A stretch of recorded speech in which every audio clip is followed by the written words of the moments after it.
पुराणानि सेतिहासानि चानघा आख्यातान्यप्यधीतानि धर्मशास्त्राणि अन्यथा। हे सूत जी महाराज, आपने व्यास जी के चरणों में बैठ करके भली भांति पुराणों का अध्ययन किया, भली भांति धर्म शास्त्रों का अध्ययन किया, तो आप हमारे अंतःकरण के अंधकार को, अंतःकरण के पाप के निवारण के लिए भगवान की कोई दिव्य कथा को सुनाने। श्री सूत जी ने कहा कि भाई, हम कथा तो आपको जरूर सुनाएंगे, लेकिन कथा से पूर्व हम अपने गुरुदेव के पुत्र जो हैं व्यास जी के चरणों में वंदना करते हैं, जो सुखदेव जी महाराज हैं। ये सुखदेव कैसे हैं? ये भगवान राधा रानी के निज धाम में गोलोक में निवास करते थे। राधा रानी के गोदी में खेला करते थे, सदैव भगवान के नामों का जप किया करते थे। एक बार इन्होंने माता रानी से कहा कि माँ, मैं इस धरा धाम पर जा करके और आपके लीला का दर्शन करना चाहता हूँ। और ऐसा कह करके एक सूखी पक्षी, जिसको तोता बोला जाता है, ऐसे तोता के गर्भ में आए और अंडे के रूप में इन्होंने जन्म लिया। नारद जी महाराज, नारद किसे कहा गया? नारद ज्ञानम ददाति नारदा। आजकल जो चुगली करता लोग उसे नारद कहते हैं, नहीं। नारद अर्थ होता है ज्ञान। जो जीव को नारद ज्ञानम, जो जीव को ज्ञान प्रदान करेगा, ददाति दे, उसका नाम है नारद। इसलिए देखिए, नारद जी का संसार के ऊपर बहुत बड़ी कृपा है। दो बूढ़े बूढ़े चेला भगवान व्यास किनके शिष्य हैं? नारद जी के। महर्षि वाल्मीकि वो किनके शिष्य हैं? नारद जी के। कल हम लोग भक्ति महारानी के कष्ट का निवारण के बारे में भी सुने कि भक्ति महारानी के कष्ट का निवारण कौन करते हैं? नारद जी। दो इनके छोटे छोटे चेला, एक तो भक्तराज प्रहलाद और दूसरे ध्रुव जी। नारद जी का भारतीय संस्कृति के ऊपर बहुत कृपा है। इनके ऋण से हम कभी ऋण नहीं हो सकते। ऐसे श्री नारद जी आते हैं कैलाश, जिसको वर्तमान समय में अमरनाथ भी कहा जाता है। और यहाँ पर आ करके जब माँ पार्वती के सामने नारद जी पहुंचे, तो पार्वती मैया ने नारद जी के चरणों में प्रणाम की। क्यों प्रणाम की? क्योंकि नारद जी पार्वती माँ के गुरु लगते हैं। इन्हीं नारद जी के कृपा के कारण माँ पार्वती ने शंकर को पति रूप में प्राप्त की। आप राम कथा श्रवण करिएगा तो वहां पे जब माँ पार्वती के चरित्रों का वर्णन करते हैं तुलसीदास जी महाराज, तो वहां पर कहते हैं कि नारद जी की कृपा से ही माँ पार्वती ने शंकर ऐसे पति को प्राप्त की। तो जब नारद जी का आगमन हुआ तो नारद जी के चरणों में प्रणाम की माँ पार्वती, अच्छे आसन पर आसीन कराई। गुरुदेव आपके आगमन का कारण। नारद जी को लगा कि भाई, एक बार हमारे कारण माँ लक्ष्मी और विष्णु के बीच में भी कलह हो चुका है। एक बार अपने पिता ब्रह्मा और माँ, अपनी माँ के बीच में भी मैं कलह करवा चुका हूँ, लेकिन मैया पार्वती का कभी झगड़ा नहीं हुआ। अच्छा देखिए, जिस झगड़ा के कारण जगत का कल्याण हो, ऐसा झगड़ा भी उस आनंद से कई गुना अच्छा है जो आनंद अपने स्वार्थ के लिए जिया जा रहा हो। तो एक बार तो कुछ अपनी लीला करनी चाहिए। तो नारद जी ने कहा कि अच्छा एक बात बताओ पुत्री, आपका दाम्पत्य जीवन कैसा चल रहा है?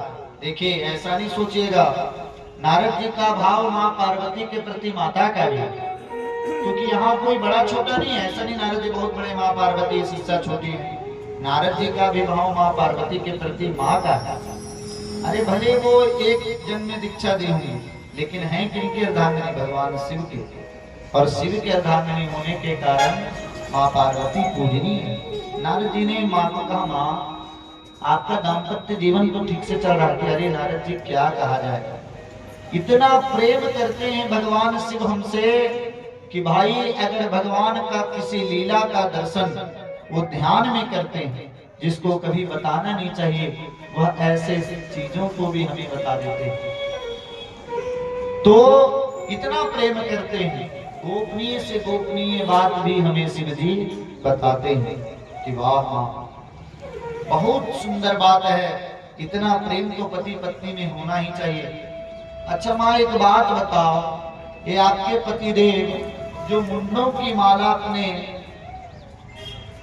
धारण करते हैं गले में, ये किसका मुंड है, ये पता है आपको क्या? कि ये तो पता नहीं है नारद जी, कि तुम तो कहते हो बहुत प्रेम करते हैं। अरे जिस मुंड के माला को सदा हृदय से लगा करके रखते हैं, तुम उसके बारे में भी नहीं जानते तो क्या खाक प्रेम करते हैं तुमसे? इसी को प्रेम कहा गया। तुम उस माले के बारे में भी नहीं जानती जो बाबा हमेशा गले में लटका करके रखते हैं। अब तुम जानो देवी और तुम्हारे पतिदेव जाने, बस इतना ही कह के नारद जी चल जाए। अब बाबा आ रहे थे, दिखाई दिए नारद जी को। नारद जी ने प्रणाम किया, भोलेनाथ मैया याद कर रही हैं आपको कि बस आपका चरण पड़ गया है, याद तो करना ही है। तब जब शंकर जी आए तो माँ पार्वती कोप भवन में चली गई। पहले लोग जब घर बनाते थे कोप भवन में बनाते थे, और जो बहुत बड़ा बड़ा कार्य महलों में नहीं हो पाता था महाराज, वो कोप भवन में हो जाया करता था। आजकल तो पति पत्नी एक ही कमरा में नाराज भी हों और एक ही कमरे में खुश भी हों, इसलिए पता ही नहीं चलता कि कब वो नाराज है कब खुश है। तो जब माँ पार्वती को भवन में गई तो शंकर जी गए कि देवी बात मत करिए आप हमसे, क्या हो गया, बहुत कपटी हैं आप, इतना कपट इतना छल करते हैं। कि देवी मैं तो आपसे कुछ भी कपट नहीं किया। आखिर कपटी उसे कहा जाता है जो कोई बात छिपावे। हम तो आपसे इतना प्रेम करते हैं कि हम जो भगवान का लीला का दर्शन महाराज ध्यान में करते वह भी तुमको बता देते हैं। अब तुम कह रहे हो हम कपटी हैं कि नहीं नहीं, आप ये बताइए कि जो मुंडों की माला आप अपने जो गले में धारण करके रखते हैं किसका? करिए देवी आप अगर हमारे प्रेम का यदि संसार में कोई दर्शन करना चाहे तो उस प्रेम का दर्शन ये मुंडों का माला देता है। कैसे भोलेनाथ? कि देवी मैं तुमसे इतना प्रेम करता हूँ कि जब तुम अपने शरीर को त्याग देती हो तो मैं तुम्हारे मुंड को अपने माला में पिरो कर अपने हृदय से लगा करके रखता हूँ। तो संसार का तो नियम ये है कि व्यक्ति मरा उसको शमशान भूमि पहुंचा दो, लेकिन मैं ऐसा नहीं करता, क्योंकि कोई फूल न बाग में ऐसे खिले खिल के नज से मुरझाना पड़ा, और विधि का यह अटल विधान रहा, जिसे आना पड़ा उसे जाना पड़ा। आइए हम लोग एक भजन को श्रवण करेंगे। अरे साथ देती नहीं है किसी का, क्या भरोसा है इस जिंदगी का। जिनको साथ देती होगी वो नहीं गाइएगा। क्या भरोसा है इस जिंदगी का, साथ देती नहीं है किसी का। क्या भरोसा है इस जिंदगी का, साथ देती नहीं है किसी का। क्या भरोसा है इस जिंदगी का, क्या भरोसा है इस जिंदगी का, साथ देती नहीं है किसी का, साथ। हरि बोल, जय हो।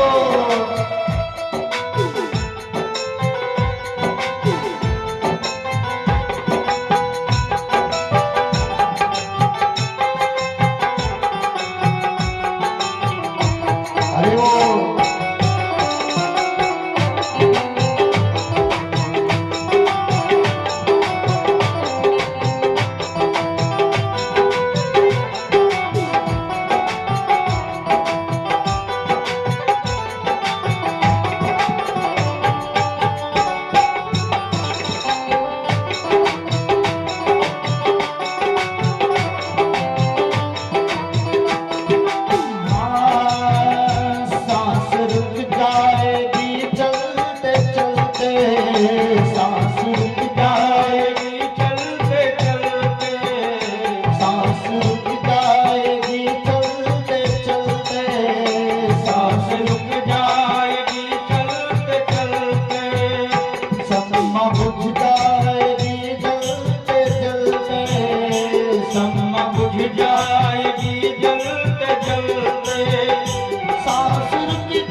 दुनिया में हम नहीं थे तब भी ये दुनिया थी, दुनिया में हम हैं तब भी ये दुनिया है, और दुनिया से हम चले जाएंगे तब भी ये दुनिया रहेगी। हमारे रहने से नहीं रहने से कोई फर्क नहीं पड़ता। अरे आए हैं सो जाएंगे, राजा रंग फकीर एक सिंहासन चढ़े चला, एक बंधन दे। दुनिया है हकीकत पुरानी, दुनिया है हकीकत पुरानी, चल के रुकना है इसकी जवानी, चल के रुकना है इसकी जवानी। दुनिया है हकीकत पुरानी, चल के रुकना है इसकी जवानी। दुनिया है हकीकत पुरानी, चल के रुकना है इसकी जवानी। फर्ज पूरा करो, फर्ज पूरा करो, बंदगी का साथ देती नहीं है किसी का। फर्ज पूरा करो, बंदगी का साथ देती नहीं है। क्या भरोसा है इस जिंदगी का, साथ देती नहीं है किसी का। क्या भरोसा है इस जिंदगी का, साथ देती नहीं है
हम रहेगा मोहब्बत रहेगी, हम रहेगा मोहब्बत रहेगी।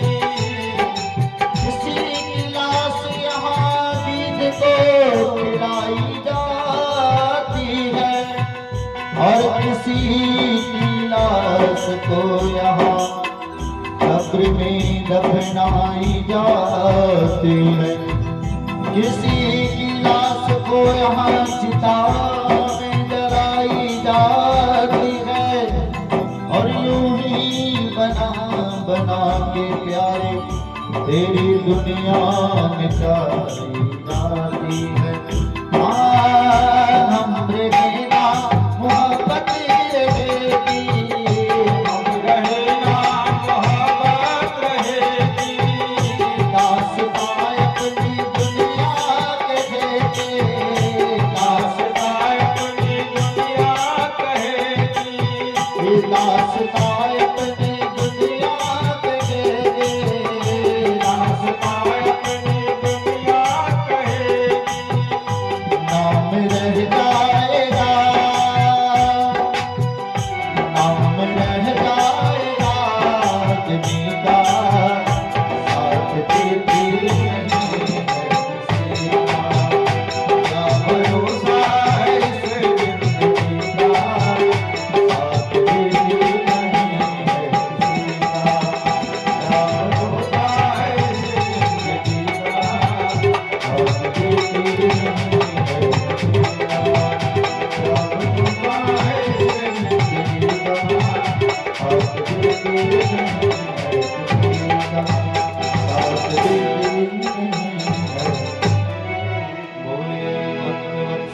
भगवान की जय।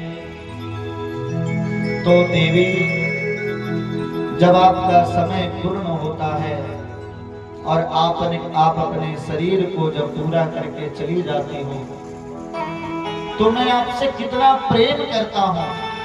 यदि इसका कोई प्रमाण लेना चाहे तो ये मुन्नों की माला उसे यह प्रमाण देती है। अच्छा बाबा, मैं मर जाती हूँ, आप नहीं मरते क्या? कि नहीं देवी, मैं तो नहीं मरती, मैं तो नहीं मरता। क्यों बाबा, आपने ऐसा कौन सा बूटी खा लिया, आप ऐसा कौन सा दवा खा लिए कि आप नहीं मरते, हमें मरना पड़ता है? भोलेनाथ ने कहा कि देवी, मैंने अमर कथा सुनी है और अमर कथा जो सुनता है उसे कभी मृत्यु स्पर्श नहीं कर पाती। कि बाबा, तब तो आप और बड़े कपटी हो, आप तो स्वयं इतने बड़े कथा को श्रवण कर लिए हो कि आप कभी मृत्यु को प्राप्त नहीं करते, और मैं आपकी अर्धांगिनी होकर के बारंबार मृत्यु को प्राप्त करते हूँ। बाबा, कृपा करके आप हमें वह कथा श्रवण कराओ ताकि मैं भी अमरता को प्रदान करूं। भगवान शिव ने कहा कि देवी, मैं आपको जरूर श्रवण कराऊंगा, लेकिन मैं जब कथा कहता हूं तो ध्यान अवस्था में, समाधि अवस्था में कहता हूं। हम लोगों की तरह शिव जी की कथा नहीं होती कि श्रोताओं को देख भी रहे और कथा भी कह रहे। शिव जी तो अपने नेत्र को बंद करके भगवान श्री सीताराम जी का स्मरण करके और फिर कथा रूपी गंगा को प्रवाहित करते। कथा रूपी गंगा भगवान शिव के मुख से निकलती है और जगत को पवित्र करने वाली गंगा मां भगवान शिव के जटाओं से निकलती है। ये दोनों जगत को पवित्र करती है। मां गंगा तो उन्हीं लोगों को पवित्र करती हैं जो उनके घाट तक पहुंच पाते हैं, जो गंगा जी के तट तक पहुंच पाते हैं। लेकिन ये कथा रूपी गंगा तो जन जन का कल्याण करती है। देवी, मैं कथा तो आपको जरूर सुनाऊंगा, लेकिन हमें पता कैसे चलेगा कि आप कथा सुन रही हो या नहीं? कि बाबा, इसके लिए हमें क्या करना पड़ेगा कि बात बीच बीच में तुम ओम बोलते रहे ताकि हमें पता तो चले कि आप कथा सुन रही हो। शिव जी ने अपने डमरू को बजाया, उस स्थान के जितने जीव जंतु थे सब उड़ के भग गए, लेकिन शिव जी के जो व्यास गद्दे लगा हुआ था, व्यास आसन, उसके पीछे एक सूख का अंडा पड़ा हुआ था। महाराज अवंडा होने के कारण उड़ नहीं पाया और दिव्य भगवान की कथा प्रारंभ हुई। एक दिन की जब कथा पूर्ण हुई तो सुख का अंडा फूट गया और उससे एक सुखदेव मुनि का प्राण। बोलिए सुखदेव भगवान की जय। तो नारायण, देखिए सुखदेव जी भी अपनी उपस्थिति जना रहे हैं, बोल करके हैं। उतना देर से नहीं बोले, लेकिन अभी वो भी बोल दिए कि हमारी उपस्थिति है यहाँ पर। तो सुखदेव जी का जन्म हुआ, मां पार्वती कथा को श्रवण कर रही हैं।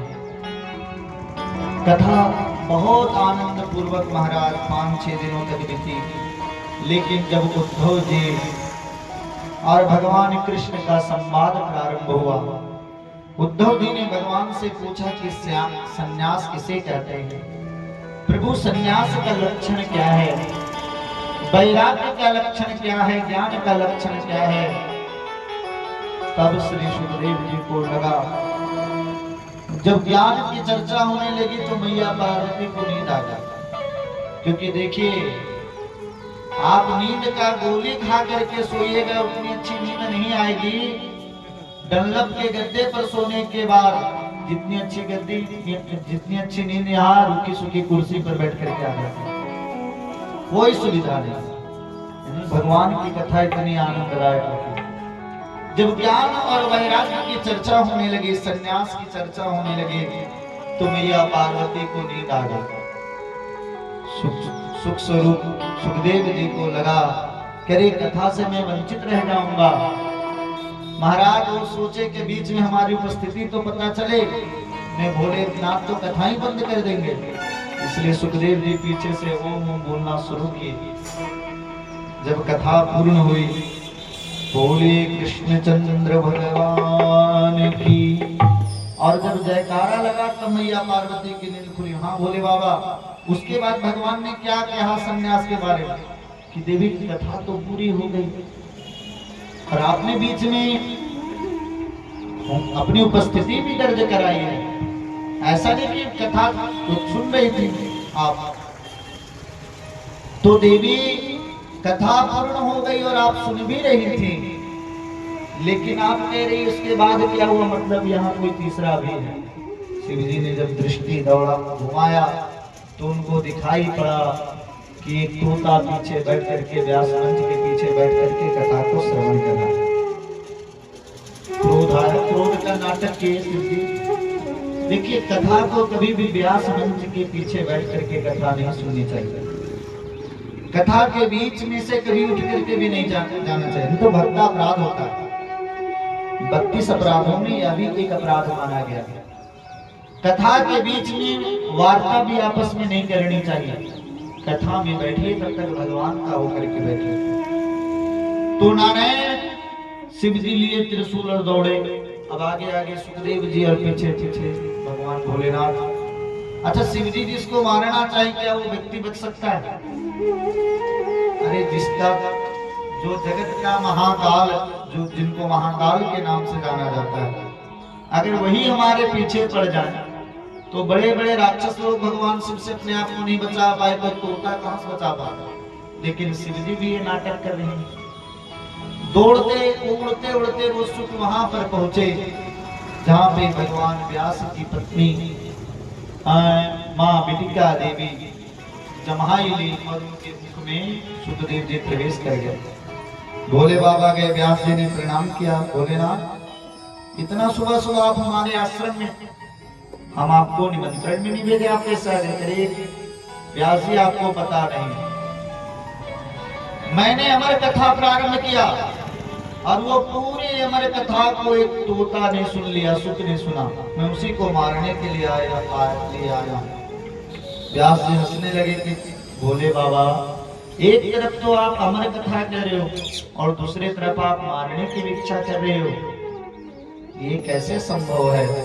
लीला करके शिव जी गए। वही भगवान सुखदेव मां के गर्भ में 12 वर्षों तक रहे और 12 वर्षों के बाद आकर के जब भगवान ने इनको आकर के स्वयं अपने मुख से कहा कि मेरी माया आपको स्पर्श नहीं करेगी, तब सुखदेव जी मां के गर्भ से निकले। निकलते ही जो वन की ओर प्रस्थान कर गए।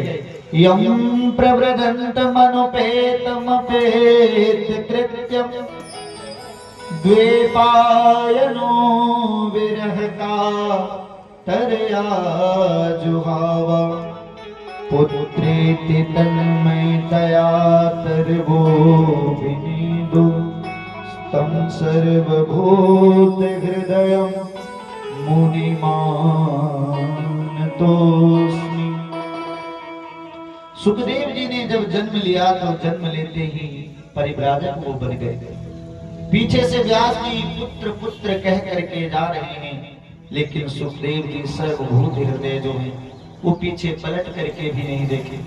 लेकिन विरह से जब कातर अवस्था में वृक्षों ने भगवान व्यास का दर्शन किया तो ये भी कहते हैं पुत्र पुत्र वृक्ष सब।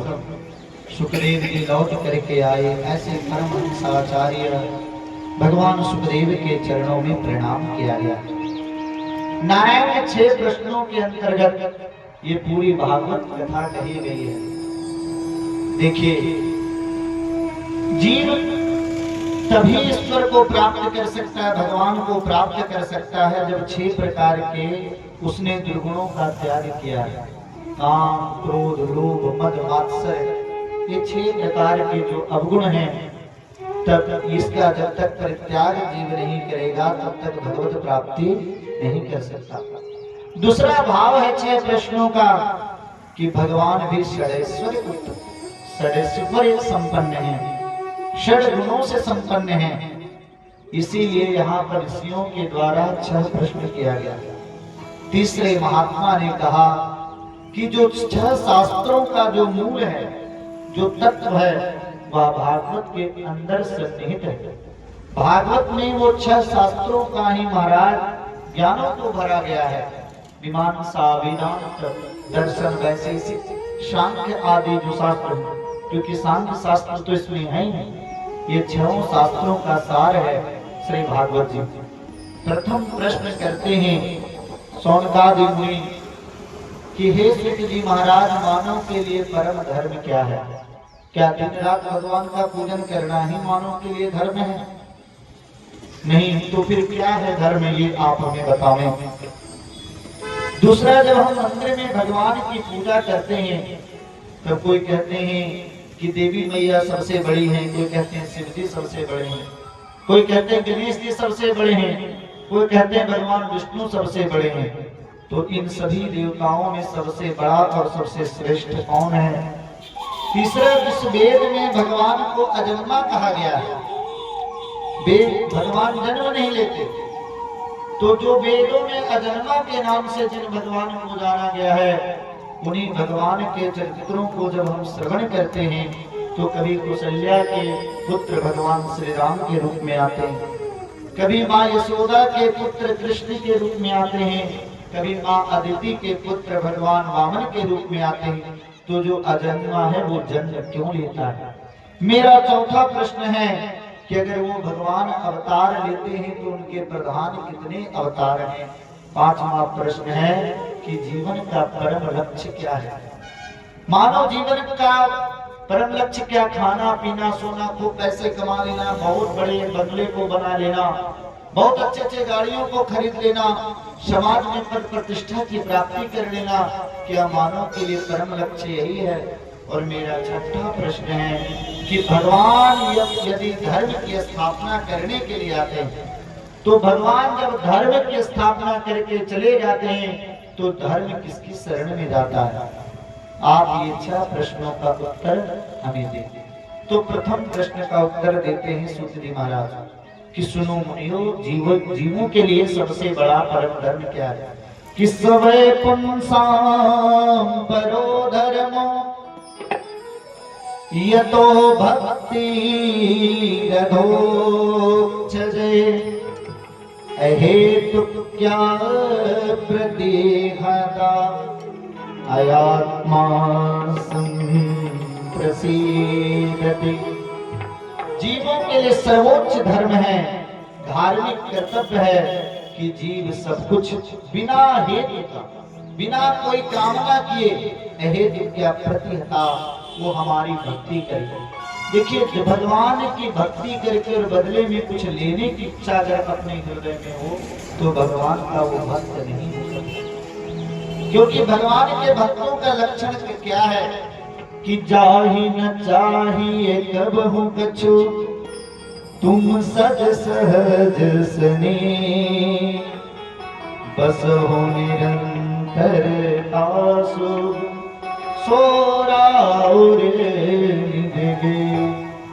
जो भगवान की भक्ति करके और बदले में भगवान से कोई इच्छा नहीं करता। महर्षि वाल्मीकि जब भगवान को रहने के लिए 14 स्थान बताते हैं तो कहते, प्रभु जो आपकी भक्ति करके और बदले में कुछ भी लेने की इच्छा नहीं रखे, वह आपके वो ऐसे भक्त का जो हृदय है वो क्या है? वो आपके लिए घर है। देखिए, जीव को विश्राम कहाँ पर मिलता है? अपने घर में।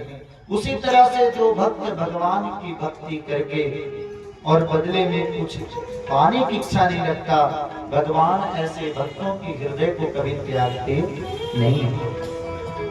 यहाँ तक कि भगवान शंकराचार्य ने भी जब माता रानी की स्तुति की तो भगवान शंकराचार्य कहते कि नामोक्षस्य कांक्षा भव विभव वांछा पितृन में ना विज्ञानापेक्षा ससे मुखे। भगवान शंकराचार्य कहते कि हे माँ, हमें मोक्ष की भी इच्छा नहीं है, पद वैभव आदि किसी वस्तु की इच्छा नहीं है, तो भगवान की भक्ति करे लेकिन निस्वार्थ भाव से, और ऐसा मान करके करे कि भगवान की भक्ति करना ये हमारे लिए परम धर्म है। तो सवै शाम परो धर्मा यथो भक्ति यथोच्चते। आपने दूसरा प्रश्न किया गया सोनकादि मुनियों की सबसे श्रेष्ठ भगवान कौन है। तो मैं कहना चाहता आपको कि यथा करो मूल निषेच नीन तृप्यन्ति तत् स्कंद भूलोक शाखा। जैसे कोई पूरे वृक्ष को सींचना चाहे, कोई पूरे वृक्ष तक अगर जल पहुंचाना चाहे तो पत्ते में पानी वो नहीं देता है, डालियों में पानी नहीं देता वो, शाखा आदि में पानी, शाखा आदि में पानी जल नहीं देता। जल कहाँ पर देता है? जड़ में। जड़ में जल देने से सभी जितने भी शरीर उस वृक्ष के शाखा वृण फूल आदि हैं सब तक उचित मात्रा में जल पहुंच जाती है। उसी तरह से भाई सभी देवताओं के जड़ तो भगवान श्री कृष्ण है। कृष्ण के चरणों का जो जीव आश्रय ले ले उसे अलग से किसी देवी देवता के पूजन पाठ करने का आवश्यकता नहीं। लेकिन इसका यह भी अर्थ नहीं कि हम कृष्ण जी को तो खूब माने लेकिन माता रानी से घृणा करें, भगवान गणपति से घृणा करें, सूर्य आदि से घृणा करें, ये बात नहीं है। क्योंकि भगवान भगवान हो करके भी इनका पूजन करते हैं। तो जीव के लिए एकमात्र आश्रय भगवान श्री कृष्ण का चरण है। और ऐसे भगवान के चरणों के आश्रय जब लेता है जीव तो उसका कल्याण जरूर होगा। क्योंकि जन्म अनमोल रे, सभी लोग गाएंगे, तू राधे राधे बोली रे, मिलेगा सावरिया, बजेगी बांसुरिया, जन्म अनमोल रे, तू राधे राधे बोली रे, हो जन्म अनमोल रे, तू राधे राधे बोली रे, हो मिलेगा सावरिया, बजेगी बांसुरिया, मिलेगा सावरिया, बजेगी बांसुरिया, जन्म अनमोल रे, तू राधे राधे बोली रे, हो जन्म अनमोल रे, तू राधे राधे बोली रे। हरे बोल, जय हो।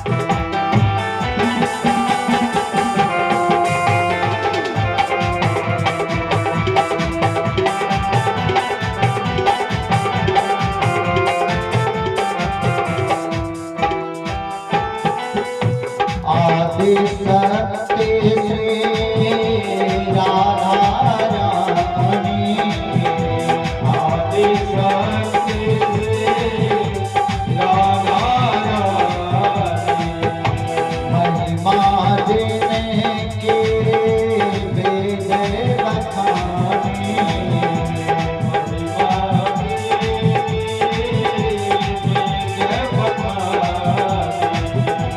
आदि सत्य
दयालो कुंवर किशोरी बड़ी दयालो कुंवर किशोरी गिरते चरण कमल में मोरे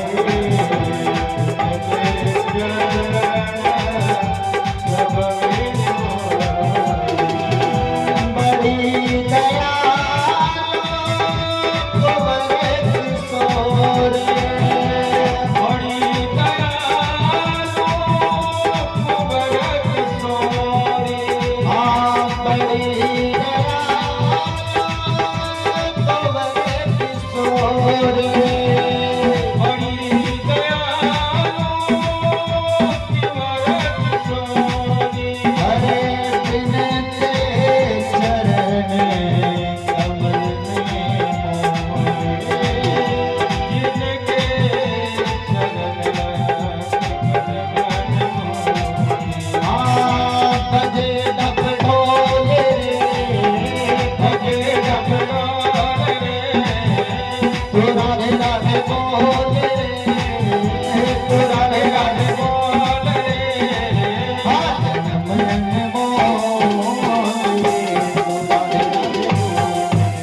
से चहो रे नाम सुधाकर से चहो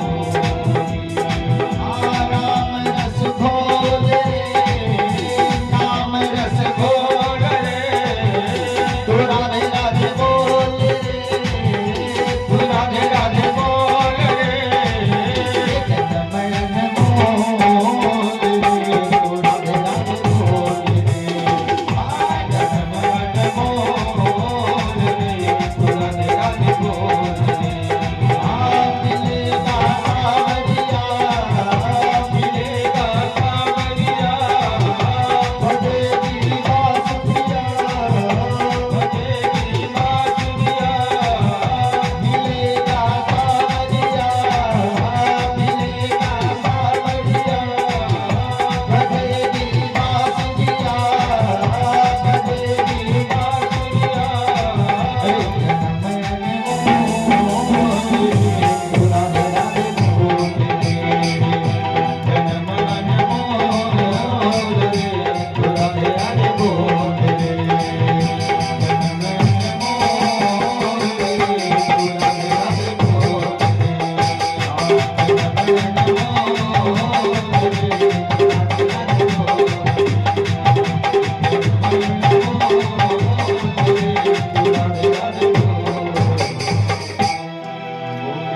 अरे वत्सल भगवान की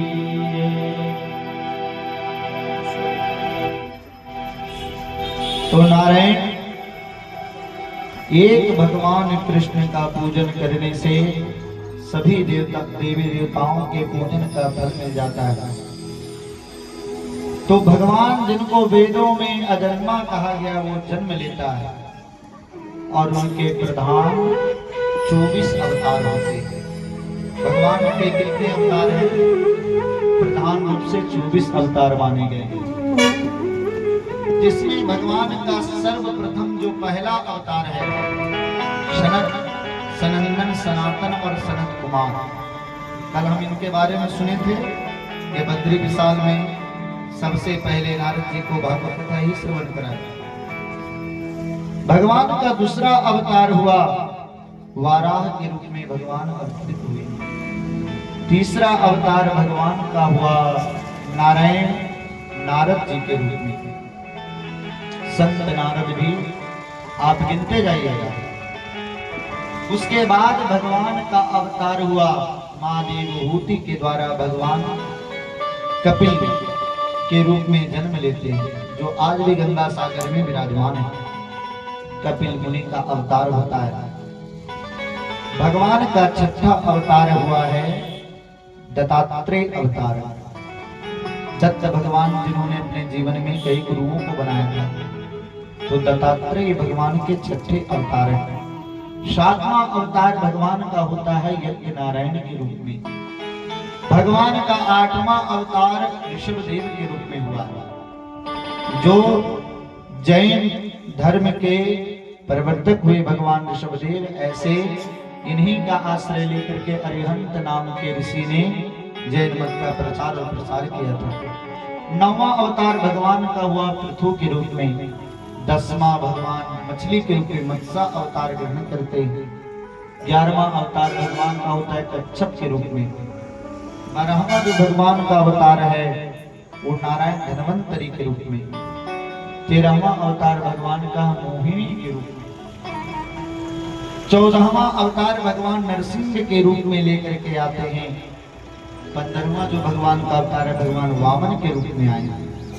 16वां अवतार आवेशा अवतार कहा गया, भगवान परशुराम के रूप में आए।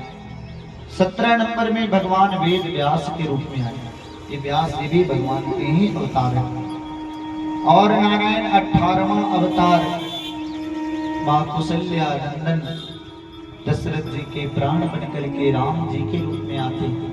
19वां अवतार उनका जिनकी कथा हम लोग श्रवण कर रहे हैं, से कान्हा के रूप में आते हैं।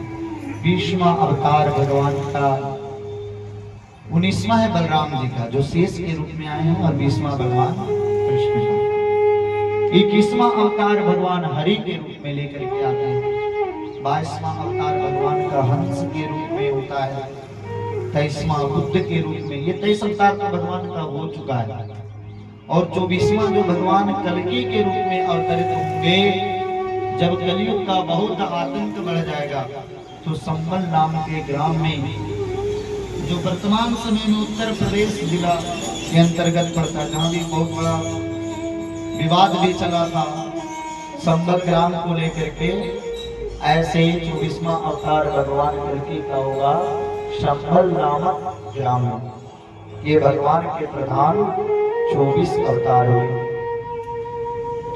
नारायण जीवन का परम लक्ष्य क्या है, ये और भगवान अवतरित क्यों होते, तो कहते कि जब जब होए धर्म के हानि, बाढ़े असुर अधम अभिमानी, बाढ़े असुर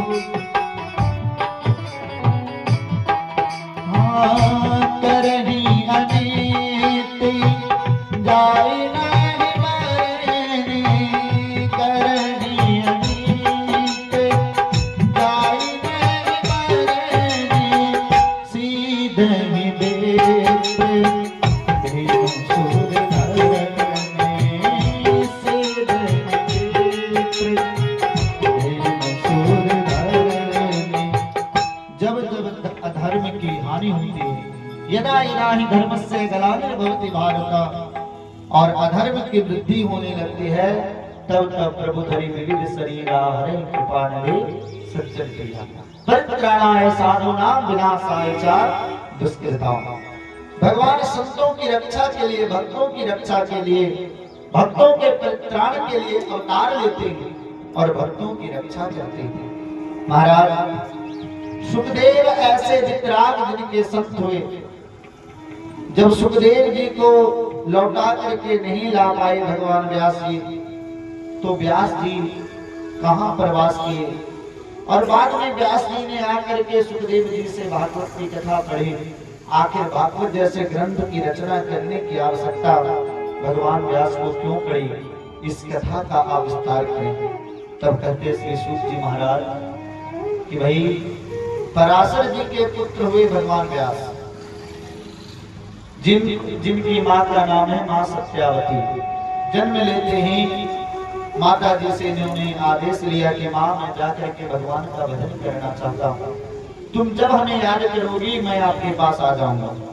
और माँ की आज्ञा लेकर के भगवान व्यास बद्रीनाथ में, जहाँ से महाराज स्वर्ग का दर्शन होता है, ऐसे बद्रीनाथ धाम में आकर के सम्याप्रास नामक आश्रम कुटिया का निर्माण करते, और कुटिया में बैठ करके भगवान व्यास निरंतर भजन करते हैं। आजकल के महात्माओं का दर्शन किया जाए तो बड़े बड़े श्रीमंत भी उनके वैभव के आगे फीके लगते हैं, लेकिन महात्मा कैसे होते, उनके दर्शन करना हो तो व्यास जी के जीवन का दर्शन करते। बद्रीनाथ में रहते हैं। ये तो उस समय की बात है कि कोई शायद 1-2 लोग पहुंच पाते थे बद्रीनाथ धाम तक। इस समय भी इतना विज्ञान का विकास हो गया, अभी भी बद्रीनाथ की यात्रा बड़ी दुष्कर मानी जाती है। तो ऐसे बद्रीनाथ धाम में भगवान व्यास निवास करते हैं, सम्याप्रास में नामक कुटिया में। वहां पर रहते भगवान व्यास ने विचार किया कि भाई इस कलयुग के जीव का कल्याण कैसे होगा, क्योंकि सभी लोग आसुरी वृत्ति प्रधान हो गए हैं। व्यक्तियों के अंदर ऐसे दुर्गुण भर गए हैं जो अवगुण राक्षसों में पाया जाता था। आजकल लोग अपने आप को सज्जन कहते हैं और वही दुर्गुण उनके अंदर पाए जाते हैं। ऐसे कलयुग से ग्रसित जो जीव है, मंदा सुमंद भाग्यो मंद मतयो मंद भाग्या हो भद्र का। मंदा सुमंद मतयो, एक तो व्यक्ति का बुद्धि अच्छी नहीं, ऊपर से उसका भाग्य भी अच्छा नहीं, आखिर इन जीवों का कल्याण कैसे होगा। और ऐसा विचार करके भगवान व्यास ने एक ही वेद के 4 विभाग कर दिए, ऋग्वेद, यजुर्वेद, सामवेद और अथर्ववेद। एक एक करके भगवान व्यास ने 17 पुराणों की रचना कर दी, फिर भी इनके मन को शांति नहीं मिलता। जीवन में क्रांति मची हुई है। अभी भी भगवान व्यास को लगता है कि मैंने दुनिया के लिए कुछ भी नहीं किया। तब नारद जी आते। देखिए, जब कोई भक्त बहुत विकल होता है तो नारद जैसे परम संत उनका कल्याण जरूर करते। नारद देखा विकल जयंता, लाग गया तो मत संता। नारद जी आए, व्यास जी ने चरणों में प्रणाम किया। गुरुदेव, हमारे मन को शांति मिले ऐसा कोई साधन बताइए। नारद जी ने कहा कि तुमने जगत के लिए ऐसा कुछ किया ही नहीं जिससे तुम्हें शांति मिले। गुरुदेव, ये आप क्या कर रहे हो? मैंने 4 वेदों को लिखा, एक एक करके 17 पुराणों की रचना कर दी कि कोई बहुत तुम्हारे अंदर कोई बहुत विशेषता हो और तुमने कोई बहुत बड़ा कार्य कर दिया, ऐसा किसी में दर्शन नहीं होता। क्यों कि नायद वचश्चित्र पदम हरेसो जगत पवित्रम प्रगृणीत करहिजित तद्वायसं तीर्थमुसन्ति मानसा न यत्र हंसा निर्मन्तो शिक्षया। हे व्यास जी, जो वचन भगवान की महिमा नहीं गाते, जो भगवान के महिमा का वर्णन जिन वचनों के द्वारा नहीं किया गया, जो अकेले ही संपूर्ण ब्रह्मांड को, वातावरण को पवित्र कर सकते। भगवान की महिमा कैसी है? भगवान की जहाँ पर कथा होती है वहाँ का वातावरण बिल्कुल शुद्ध हो जाता है। तो ऐसे जिस वाणी के द्वारा भगवान की महिमा का वर्णन नहीं किया गया, उन्हें साधु पुरुष गौओं के तीर्थ के स्थान के समान मानते हैं। अभी तो महाराज तीर्थ को भी लोग पिकनिक का स्थान मान लिए। इतनी भीड़, अभी प्रयागराज का मेला था, इतनी भीड़ कि कई भक्त तो सोच करके भी नहीं जा पाए। जिनके अंतःकरण में नहाने की इच्छा थी, पवित्र होने के, अच्छे भक्त वो के भाई यहीं से प्रयागराज को प्रणाम करते हैं। इतनी भीड़, तीर्थ को भी लोग एक महाराज छुट्टी का स्थान मान लिए। भक्त लोगों का देखिए, तीर्थ पवित्र होता है भक्तों के जाने से। मंदिर तो आपके यहाँ भी बहुत है, क्यों नहीं इतनी भीड़ होती? देखिए, तीर्थ भी अपने आप को हम कहे थे कि तीर्थ में माँ गंगा दुनिया का पाप समाप्त करती है, दुनिया के पाप को धोती है। लेकिन ऐसे माँ गंगा में अगर कोई भक्त डुबकी लगाता है तो माँ, जो जगत को पवित्र करने वाली माँ गंगा है, वो अपने आप को उस समय पवित्र मानती हैं जब उनके अंदर कोई भक्त डुबकी लगाता है। तो भक्तों की बड़ी महिमा है महाराज। तो जिसे साधु लोग पसंद नहीं करें, जिस स्थान को, वहां कौवे के तो स्थान निवास कर सकते हैं। तद्वायसं तीर्थमुसन्ति मानसा। अब जो मानसरोवर में रहने वाला हंस है, जो कैलाश में निवास करता है मानसरोवर में, क्या वो छोटे मोटे तालाब में, गंदे तालाब में रह सकता है? तो उसी तरह से आपने अपनी वाणी का बहुत वैशिष्ट दिखाया व्यास जी। आपने बहुत ज्ञान की चर्चा की, धर्म की चर्चा की, लेकिन महाराज आपने ऐसा कोई ग्रंथ नहीं लिखा, आपने ऐसा कोई ग्रंथ नहीं लिखा कि जिस ग्रंथ के आश्रय लेकर के भक्तों को आनंद मिले। इसीलिए अगर आप अपने मन को आनंद देना चाहते हो तो कोई ऐसा कथा लिखो कि जिस कथा के द्वारा भक्तों को आनंद मिले और जिसमें भक्तों की महिमा गाई गई हो। तब लगा व्यास जी को कि आज तक लगता था कि मैं लिख रहा हूँ, लेकिन आज जो भगवान लिखाना चाहेंगे मैं वही लिखूंगा। नारद जी सुनाते अपने पूर्व जन्म की कथा भी व्यास जी को कि जिस नारद का तुम दर्शन कर रहे हो, ये पूर्व जन्म में दासी का पुत्र था। पिता बचपन में ही मर गए। मैया महात्माओं के यहाँ निवास करके महात्माओं के सेवा निरंतर किया करती थी। एक बार वर्षा ऋतु जब चातुर्मास होता है तो कुछ संत लोग आए, रोज भगवान की कथा कहते थे। मैं भी कथा में बैठ करके सुनता था कथा रोज। भगवान में इतना मन लग गया कि महात्मा लोगों का जब चातुर्मास पूरा हो तो जाने लगे, मैं भी उनके साथ जाने लगा। महात्माओं ने कहा, बालक मैं आपको नहीं लेकर के जा सकता, क्यों? क्योंकि तुम्हारी मैया ने 4 महीने तक बहुत सेवा की। यदि मैं तुम्हें अपने साथ ले जाऊंगा तो मैया हमेशा गाली देगी कि बाबाओं की मैंने इतनी सेवा करी और वो लोग हम पर दया भी नहीं है, मेरा बुढ़ापा का सहारा भी छीन के ले गए। इसलिए अगर तुम हमारे साथ जाना चाहते हो तो माता जी की आज्ञा लेकर के आओ।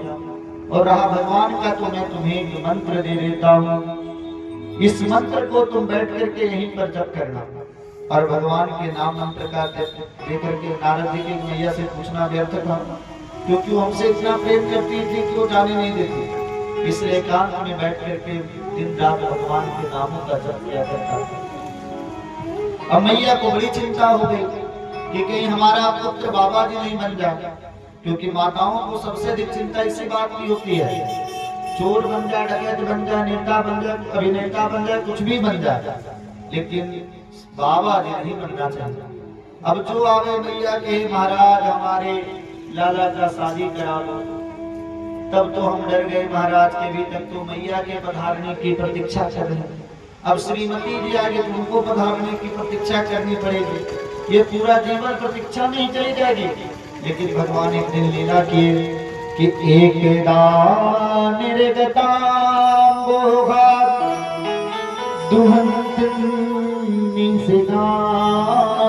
पदे सर्वोद सत्पदा स्पृष्टा कृपणाम पालचूरिता। एक दिन रात्रि के समय मैया गाय को धोने गई, मैया को दिखाई नहीं पड़ा, एक सर्प ने डसा और मैया मर गई। मैं बहुत जोर से रोया, क्योंकि नाटक करना जरूरी है। मन से तो बहुत प्रसन्न हो गया कि भगवान ने बड़ी कृपा की कि माता जी को ले गए, भजन करने से कोई रोकने वाला नहीं। लेकिन ऊपर से कहीं हंसता तो दुनिया के लोग बहुत गाली देते कि भाई माँ मर गया, अब ये खुशी मना रहा है, इसलिए झूठ मूठ में आंसू बाल से बहाना पड़ा। माँ का सब अंत्येष्टि क्रिया कहकर मैं चल दिया। महात्मा लोग तो कब के गए, उनका दर्शन नहीं हुआ, वो बैठ करके गिराकर उसी मंत्र का जप करने लगा। इतना अच्छा स्थान था कि भगवान का तुरंत दर्शन हुआ, दर्शन होकर तुरंत गायब हो गए। मैं छटपटाने लगा, प्रभु दर्शन दो, दर्शन दो। वो आकाश मानी हुई कि बालक इस जन्म में नहीं, दोबारा मैं तुम्हें फिर पुनः जब सृष्टि प्रारंभ होगी तो मैं तुम्हें दर्शन दूंगा। महाराज वही दासी का पुत्र जब महाप्रलय हुआ, दोबारा जब संसार की रचना हुई, तो जो दासी का पुत्र था उसको ब्रह्मा का पुत्र बनने का सौभाग्य मिला। भगवान ने हमको अपनी वीणा दे दी और इस वीणा पर देव दत्ता इमाम वीणा स्वर ब्रह्म विभूषिता, इस वीणा के ऊपर सदैव मैं भगवान के नामों का गान करता हूँ। और भगवान के नाम का प्रभाव देखिए, ये मेरा प्रभाव नहीं व्यासी, ये भगवान के नाम का प्रभाव है कि मैं राक्षसों के बीच में जाऊं, चाहे देवताओं के बीच में जाऊं, जहां भी जाऊं सभी लोग मेरा आदर सत्कार करते, मेरा सम्मान करते हैं। क्योंकि देखिए नारद जी कौन है, संवाददाता, और बड़ा से बड़ा गुंडा हो चाहे बड़ा से बड़ा सज्जन हो, प्रेस रिपोर्टर से सब लोग डरते थे, क्योंकि किसी के छवि को बनाना और किसी के छवि को बिगाड़ना ये संवाददाताओं के लिए 2 मिनट का काम है। इसलिए जहां भी जाऊं मेरा बड़ा सम्मान होता है। ये मेरा सम्मान नहीं है, प्रभु के नामों का सम्मान है। आज व्यास जी ने सम्याप्रास आश्रम में माँ गंगा में डुबकी लगा कर ध्यान लगाया और महाराज व्यास जी समाधि में बोलते गए और श्री गणेश जी महाराज लिखते गए। एक संहिता तैयार हुई जिसमें 335 अध्याय 12 स्कंद हैं और 18,000 पुराणों की संहिता तैयार हुई। व्यास जी को लगा कि संहिता तो तैयार हो गई, लेकिन आखिर इसको दी किसे जाए, क्योंकि भाई पात्र हो तो पात्र को दोगे तभी तो जन जन तक इसका प्रचार और प्रसार कर सकता है। तब ध्यान आया पुत्र वो कैसे आएगा, अपने शिष्यों को कुछ मंत्र रटाया, जाकर के तुम इसका गान करना, वन प्रदेश में हमारा पुत्र आएगा। व्यास जी के शिष्य जहाँ पर सुखदेव जी समाधि अवस्था में बैठे हैं, वहां पर जाकर के श्लोक का गान करते हैं।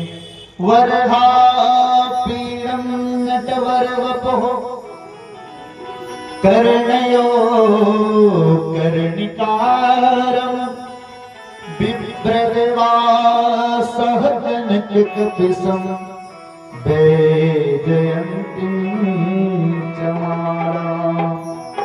रंध्राण वेणोरधर सुधया पुरेण गोप वृंदे वृंदारण्यम स्वपदरमणम विशद गीत कीर्ति। भगवान का स्वरूप कैसा है? वरहामतम। जो महाराज वरहामतम मयूर पक्ष को अपने सिर पर धारण कर रखा है। वरहा नटवर वपु, जो सभी मनुष्यों में जिनका शरीर सबसे श्रेष्ठ है, वर मतलब श्रेष्ठ है। कर्ण योग कर्णिकारम, अपने दोनों कानों उन्होंने कनेर के पुष्प के कुंडल को धारण कर रखा था। रंध्राण वेणु रधर सुधया, जब अपने ओष्ठ के ऊपर बंसी रख करके मुरली रख करके निनाद करते हैं। अरे महाराज, चैतन्य को कहे कौन, जड़ भी कहते हैं कि मेरा दिल तो दीवाना हो गया मुरली वाले तेरा। अरे मुरली वाले तेरा, सभी लोग आएंगे। बंसी वाले तेरा नजरों का निशाना हो गया मुरली वाले तेरा, दीवाना हो गया मुरली वाले तेरा, हो मुरली वाले तेरा, बंसी वाले तेरा, हो मुरली वाले तेरा, बंसी वाले तेरा, होगा ठिकाना नजरों का ठिकाना हो गया मुरली वाले तेरा, दिलों का ठिकाना हो गया।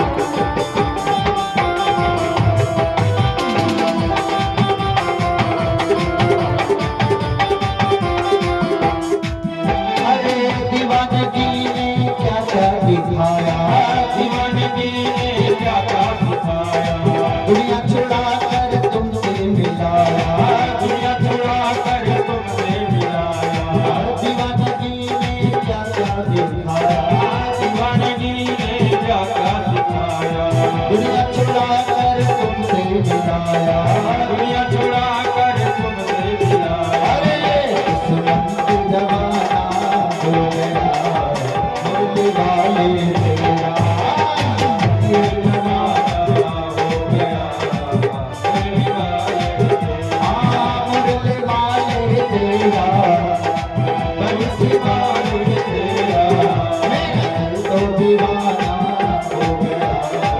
मुरली वाले तेरा,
महाराज भगवान कैसे हैं जो अपने ओष्ठ के ऊपर मुरली रख करके और मुरली का निनाद करते हैं।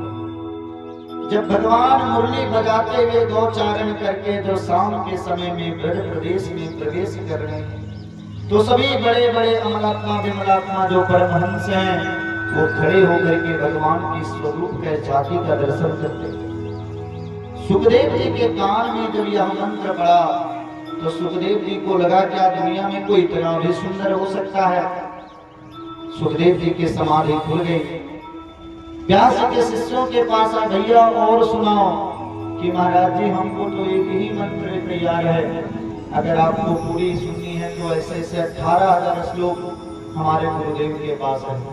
व्यास जी को लगा कोई होगा सुंदर, जरूरी नहीं, जो सुंदर हो वो बहुत दयालु भी हो। फिर व्यास सुखदेव जी समाधि अवस्था में बैठ गए। व्यास जी ने पूछा पुत्र है कि आए तो महाराज, लेकिन फिर लौट करके चले गए कि चलो। मुरली वाले ने उसके मन को तो खींचा, इस बार जाकर के इस मंत्र को तुम गुनगुनाना क्या कि हो वकीयम स्तनकाल कूटम जिघांसया पाययदप्यसात्वे लेभे गतिमदात्रचितान्ततोण्यं कंबादयालं शरणं ब्रजेम। अहो वकील, वकील मतलब पूतना। आश्चर्य की बात है जो पूतना अपने स्तनों में कालकूट विष लगा करके आई थी भगवान को मारने की इच्छा लेकर के, ऐसे पूतना को भी भगवान ने धात्रोचित गति, जो गति माँ यशोदा को बाद में मिली वो गति भगवान ने पूतना को प्रदान करी। सुखदेव जी ने सुना कितनी दयालु, अरे जो मारने की इच्छा लेकर के आई उसको भी भगवान धात्रोचित गति दिए। भैया अब तो पागल की तरह सुखदेव जी दौड़े हुए आए। व्यास जी ने उनको कोपिन पहनाया क्योंकि दिगंबर थे। पुराणों की कथा सुननी है तो दिगंबर नहीं सुन सकते। कोपिन धारण करा करके श्री सुखदेव जी को ये पूरी भागवत पढ़ाई गई। अब प्रश्न किया सौनकादि मुनियों ने कि ये परीक्षित कौन है, और परीक्षित जी को ही सुखदेव जी ने पात्र क्यों बनाया भागवत सुनने के लिए, और महाराज 7 दिन में ही कथा क्यों सुनाई। सुखदेव जी ने ये बात कही। तब सूत जी ने कहा कि भाई परीक्षित कौन है ये महत्वपूर्ण नहीं है, लेकिन परीक्षित का संबंध भगवान से है, और जिसका संबंध भगवान से हो उसके बारे में तो जरूर सुननी चाहिए। ये उस समय की बात है कि यदा